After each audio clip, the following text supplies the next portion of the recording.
Sashi. Good morning. Good morning. You know, we do this back in our office too. We try to charge our people by wishing them again and again. And then we realize that sometimes people don't respond, but they continue to learn because that's the kind of generation we are dealing with back in the southern part of India. So you had a short introduction about me. My name is Ragland and I head HR for Shell Business Operations in Chennai. And I'm very happy to be here to share a few thoughts of mine on a topic which is performing in a changing world. Let me begin by sharing some thanks and appreciation to Sashikant and his team.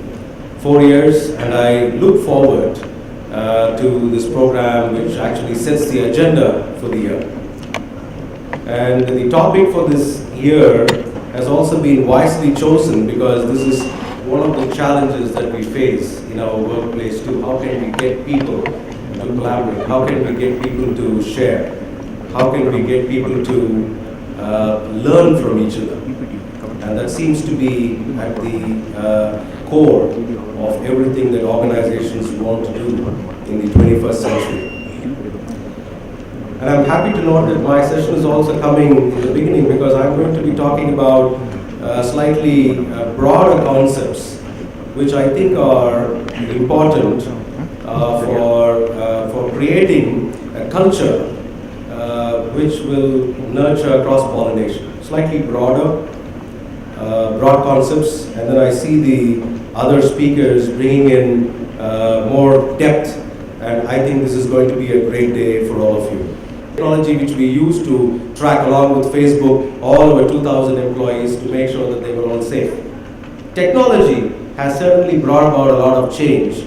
So has the change in demography. When you look at the people around you, we may say, hey, we're all from the same country, but when you look deeply, there are so many differences amidst us. There are so many differences between us, to the point that we can say that each one of us is a unique human being and we bring our own strengths and development areas to everything that we do. What about the change in economy? And what about the change in business models and the business cycles? Change is everywhere. And I think the first thing that we need to realize that change is the only constant. And in this century, we also use an acronym to signify change. Do you know what is an acronym? We use an acronym for this change. It's called VUCA, right? And can you tell me what each letter stands for? V stands for volatility, then U, C. So we are all schooled in the concept of VUCA, and I see Captain Raghu also talking about how you can lead in the VUCA world. I don't want to talk about the details of what VUCA stands for, because we all understand that change is the only constant. But the question that comes to us is, how can we perform in a VUCA world? How can we as an organization, how can we as a human being perform in a VUCA world? For example, when you look at the list of the first Forbes 100 list, which was published in 1970, you will see that roughly about 61 companies ceased to exist. And then you will see only about 19 companies continuing to be in top.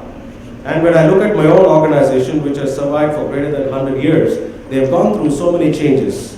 They have seen the different aspects of the VUCA world, but one thing that has helped them to survive is the concept of evolving and adapting to change as it happens in the external world. And sometimes we can say that this is a way. And that way is if you can imbibe new and disruptive ideas, if you can take on innovative best practices, and if you can create a culture where you can grow and develop diverse and fearless employees, I can say that the organizations are future-proof.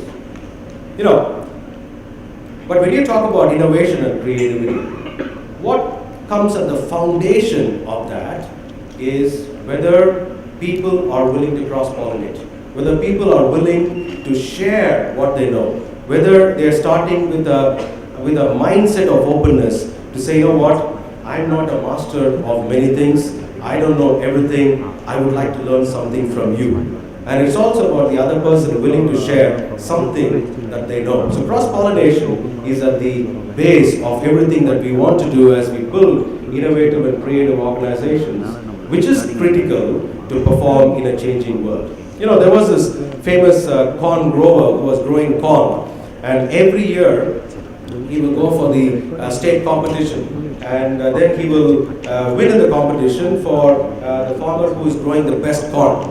And then the media found out that this grower was actually giving away his best corn seeds to his other farmers.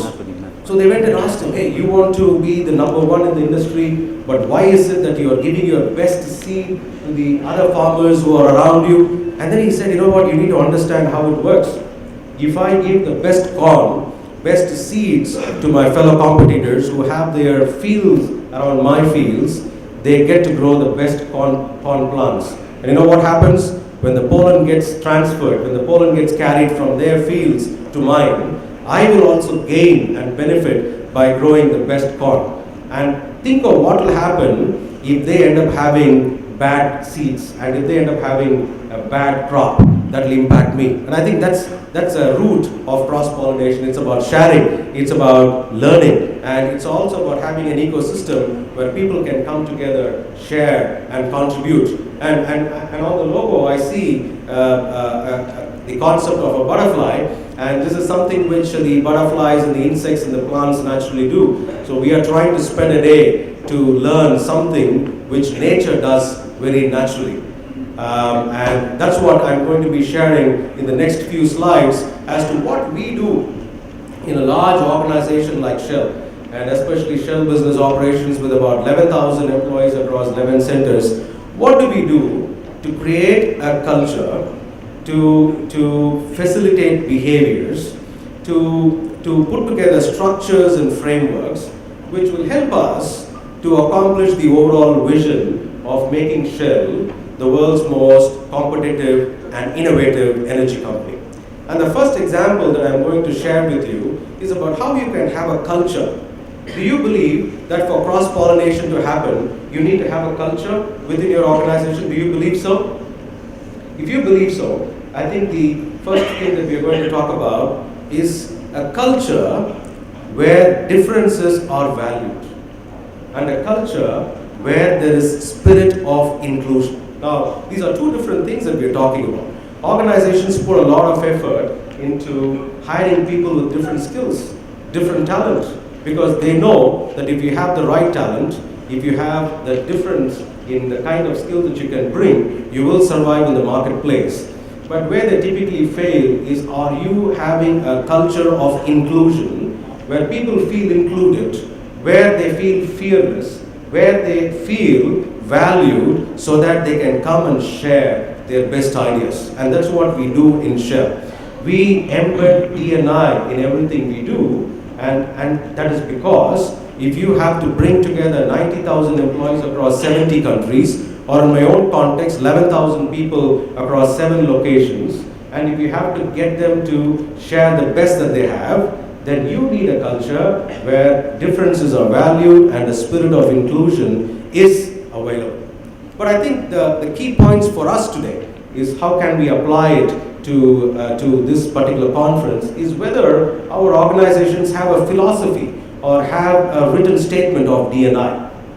Well, if you have it, it is good. If not, there are companies which may not even have a written statement, but still the experience of D&I will be really good. Because it's not about having a written statement, but it's about whether employees or people in an organization can feel that they are being included. So it's about how you can live D&I on a daily basis. And we had some good examples in our own center. For example, we included as a part of the overall performance goals, because how can we get people to contribute to the core table stakes?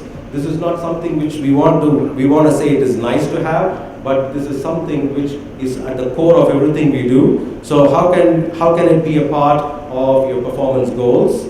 How can we challenge leaders to reflect D&I in everything that they do? How we can develop skills in people. For example, one of the biggest challenges that we try to manage is how can we get people to speak their mind? Why is it so important for people to speak their mind? Because they can share their best ideas, they can share their best practices, or even so they can share about what is broken in a particular team or in an environment. But if they have the fear of speaking their mind, you're not going to get the best out of it. But it continues to be a journey, because until you have a strong environment where people feel empowered, or when you have a group of supervisors who are able to create empowered workplaces, it is very difficult to see people speaking their mind. But there is another way. It is about building skill in people as to how they can speak. Because one of the challenges that we see is when people find it difficult to communicate, especially in an environment where you have to speak in English, or you don't feel comfortable in your English as a language, then how can you build the skills in people and tell them it's not about how you speak, but it's rather about what you speak? Then I think people feel empowered to share their best. It's also about putting it as a part of your mindset on a daily basis, and this is something which we do. Before we start every meeting, we have two moments. One is the HSSE moment, which is the health, safety, security, and environment moment, because when you are in an oil and petrochemical organization, you want to have safety as one of your prime motivator and prime importance. The second one that we do is D&I moment, something which Sasikanth did. We remind people, why don't you switch off your cell phones, but switch on your minds. Why don't you, when you speak to people, you focus on behavior, you don't focus on the person, and you bring yourself, you're physically present. And that's something which we do at the beginning of every meeting. And finally, what we do in this D&I space, very specifically to our center, is how we can empower people. Sometimes the supervisors, because of their role, they are able to exert some amount of influence on the team, which can also have a negative impact. So how can we bring in empowerment over the front line? And we have a lot of let's talk champs. And their role is to come into a team and say, basically ask a few questions. Have you been able to share what's on your mind? And if they see somebody who's not contributing, ask that person to come forward and speak. And we see that this has been really powerful in what we try to do in our organization. So the first step, if you want to have a culture of innovation, a culture of creativity where cross-pollination should happen, is to have a culture where diversity and inclusion is of prime importance. So once you have the culture in place, the second thing that we need to have is, are people exhibiting the right behaviors? And here, very specifically, I want to focus on one behavior, which is the behavior of collaboration. Now, for the behavior of collaboration to play out, you do need a culture where there is inclusion. You need to feel included. But then, how can you get people to collaborate? And at Shell, we find collaboration so important that we have added as a part of our leadership attribute, which means it's a part of the 4 leadership attributes. And this is expected of every leader in our organization, regardless of whether you lead people or not. As an employee, it is expected of you. So what is expected of you as a collaborator? It is about whether you can work across boundaries, work across people, work across your teams, work across cultures, to accomplish the goals of the organization. It's about how you can put on the mindset of D&I. It's about how you can challenge others. And I think that's very critical, and it's been identified as a key leadership attribute for Shell to accomplish its vision by 2025. And very simply, when it comes to leadership attributes, I think there are a few things that we should be mindful of as HR professionals. It's one thing to have a leadership attribute, but then how do you make it come to life? And I think it's about making it a part of the ecosystem where you can challenge leaders to role model it on a daily basis. And it's about also challenging leaders to develop others. And I think that's the best way to create a culture of collaboration and cross-pollination. When they see leaders role modeling and showing others how to be good collaborators, we see those behaviors are being picked up even more faster. And putting it as a part of your individual development plans, and putting it as a part of your ongoing development. And we look at development in 3 different ways. How can you learn on the job? How can you learn from others? your peers, and finally, how can you learn through structured programs. But then the core is how can you get people to be collaborators, and I'm reminded of a few questions which we ask our leaders. The questions that we ask is, are you role modeling the leadership attribute? Are you developing leaders? And finally, the third question we ask is, how do you want to be remembered as a leader? And at this point of time, I'm reminded of a story of a person who one day when he was reading the newspapers, he saw his own obituary. How will it be if you see your own obituary in the newspapers and you're alive, and I don't know who's playing the prank on you, but this person saw his own obituary. And once he got over the shock, he was interested to find out what the others were talking about. And the others were saying, oh, finally the merchant of death is dead. The king of the dynamite is dead. And then this person wanted to change his name, change the way he was being perceived, and that's when he instituted a prize which we all know as the Nobel Prize. So the question is, how do we want to be remembered? Do we want to be remembered as collaborators, or do we want to be remembered as cross-pollinators, or do we want to be remembered as innovators? And I think that's what we have to do. That could be our reflection at the end of our day.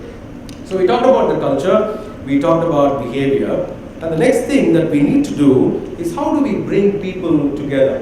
Because people, over a period of time, they tend to become comfortable in their own silos, in their own respective workplaces. You know, if left to yourself, if assuming we don't have any speaker here, do you know what would be our first inclination? We will open our smartphones and we'll be on our Facebook and WhatsApp and our LinkedIn. And we will not be mindful of the person sitting right next to us. And I think that's how technology has changed us.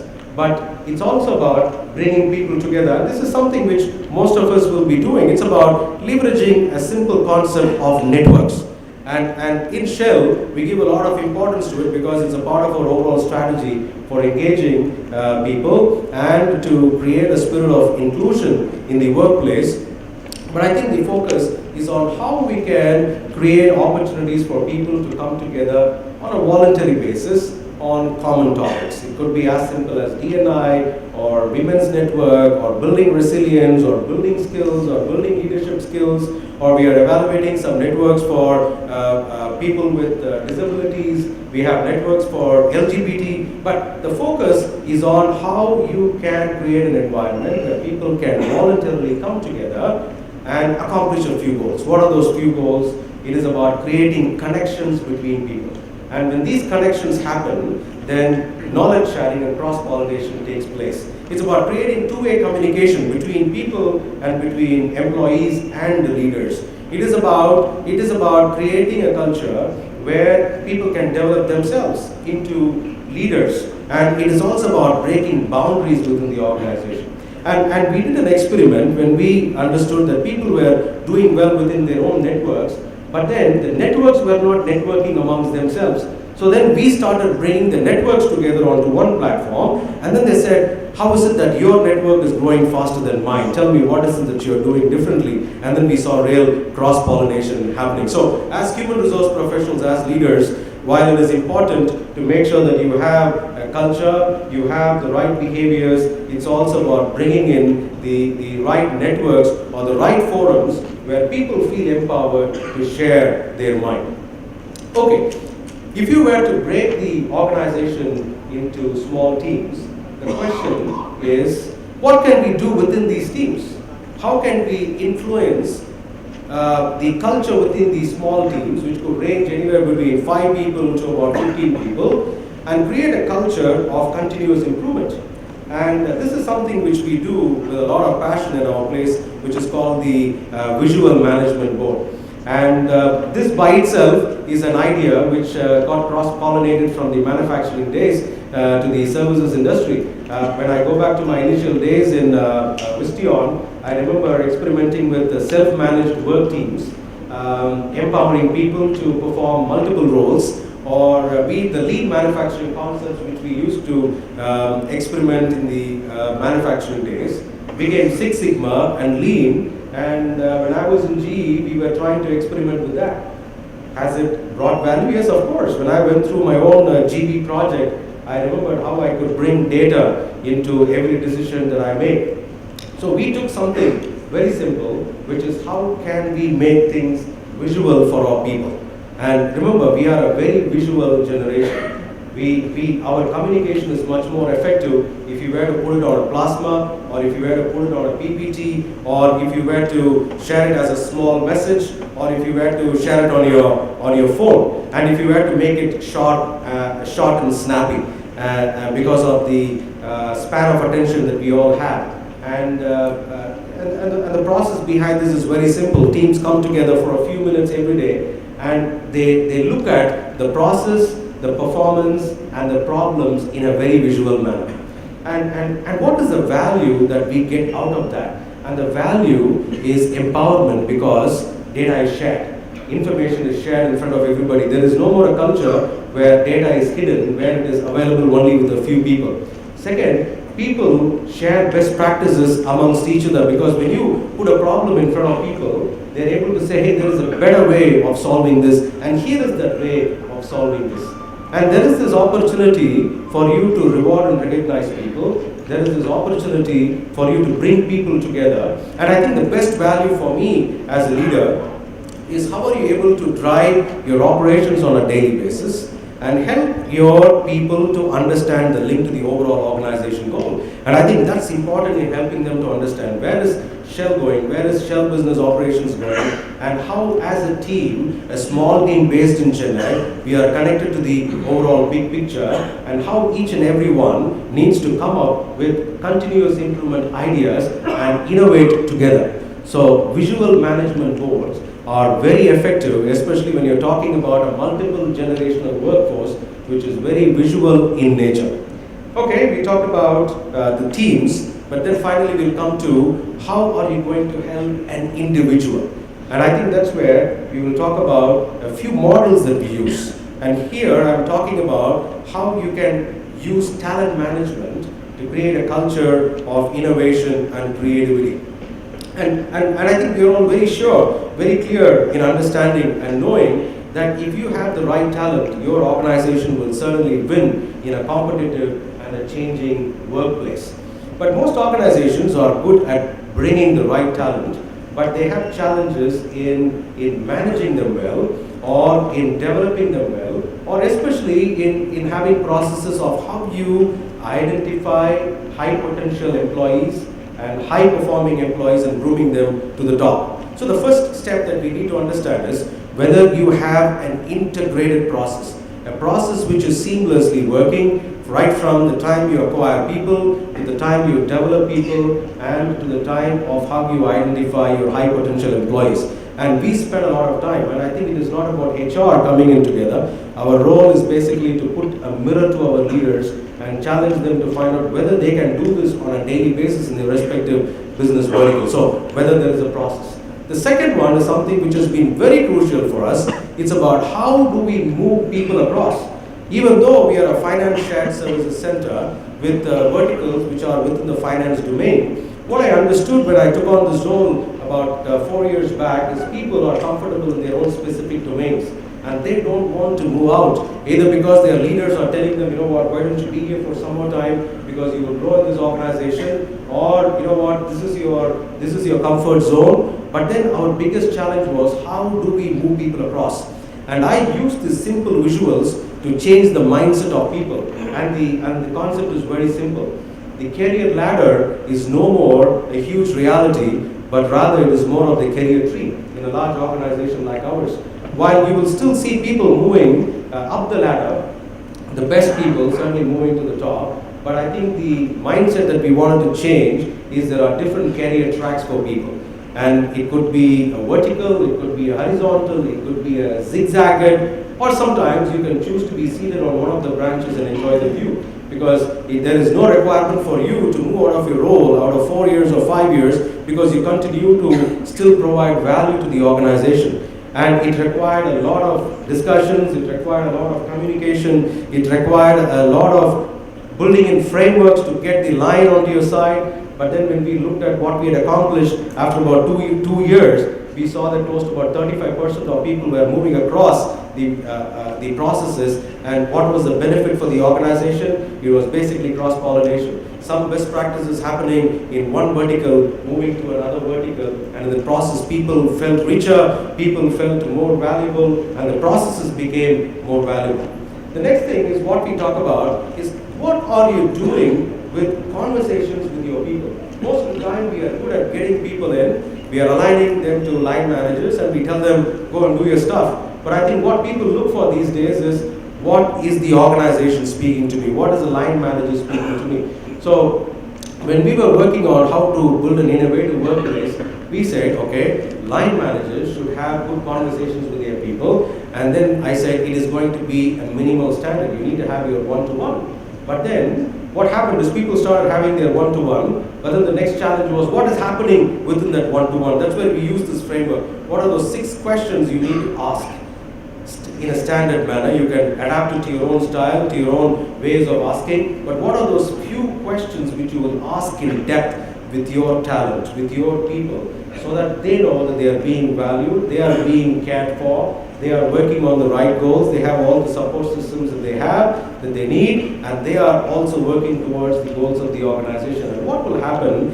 if each and every one in your organization feels happy, feels engaged, the overall performance of the organization goes up, you have better ideas coming out, you have people who feel empowered to cross-pollinate. And the last one is, while people are going through this change, while organizations are going through the change, are you there to support that particular individual to go through the change? And it is about understanding the emotional aspects of change management.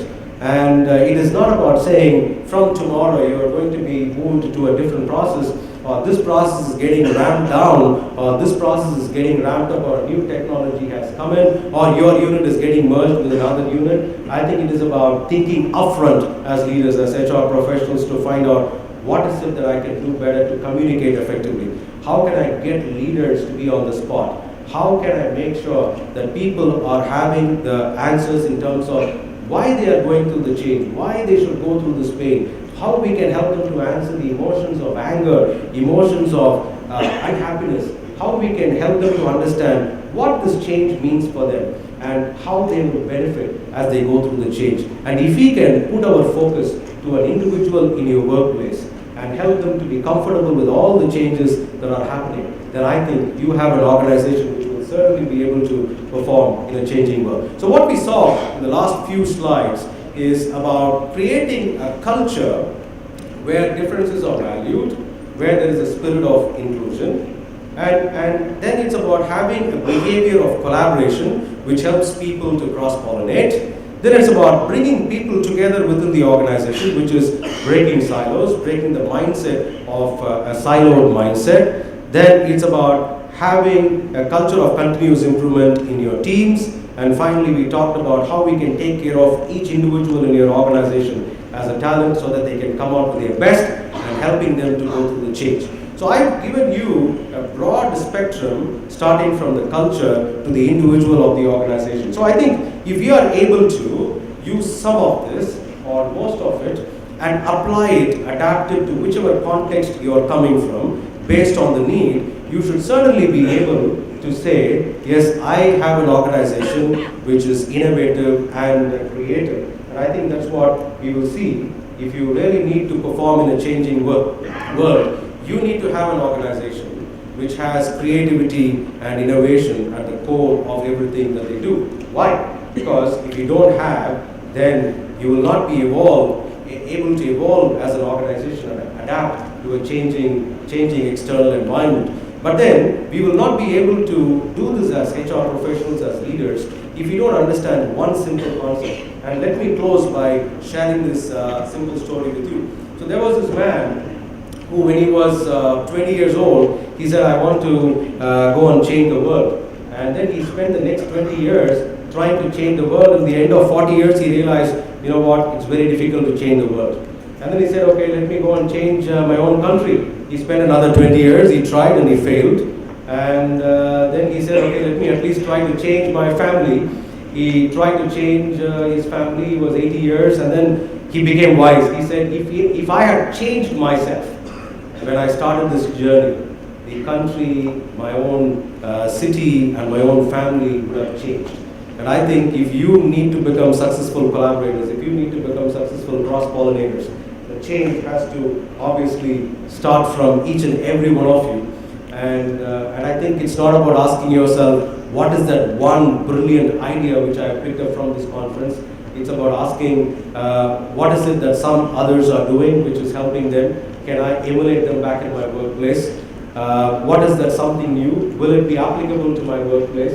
If yes, can I do that? And certainly, back from my GE days, we say you need to copy shamelessly. But I tell people you can copy shamelessly within your own organization. If you copy shamelessly from others, then you may have a patent or a lawsuit coming your way. But certainly adapt it to see how we can suit your particular world. So I hope these concepts have been useful. These practices have been useful. These are kind of broad in nature, but certainly help you to have a culture where cross-pollination will be the order of the day. Thank you for the opportunity.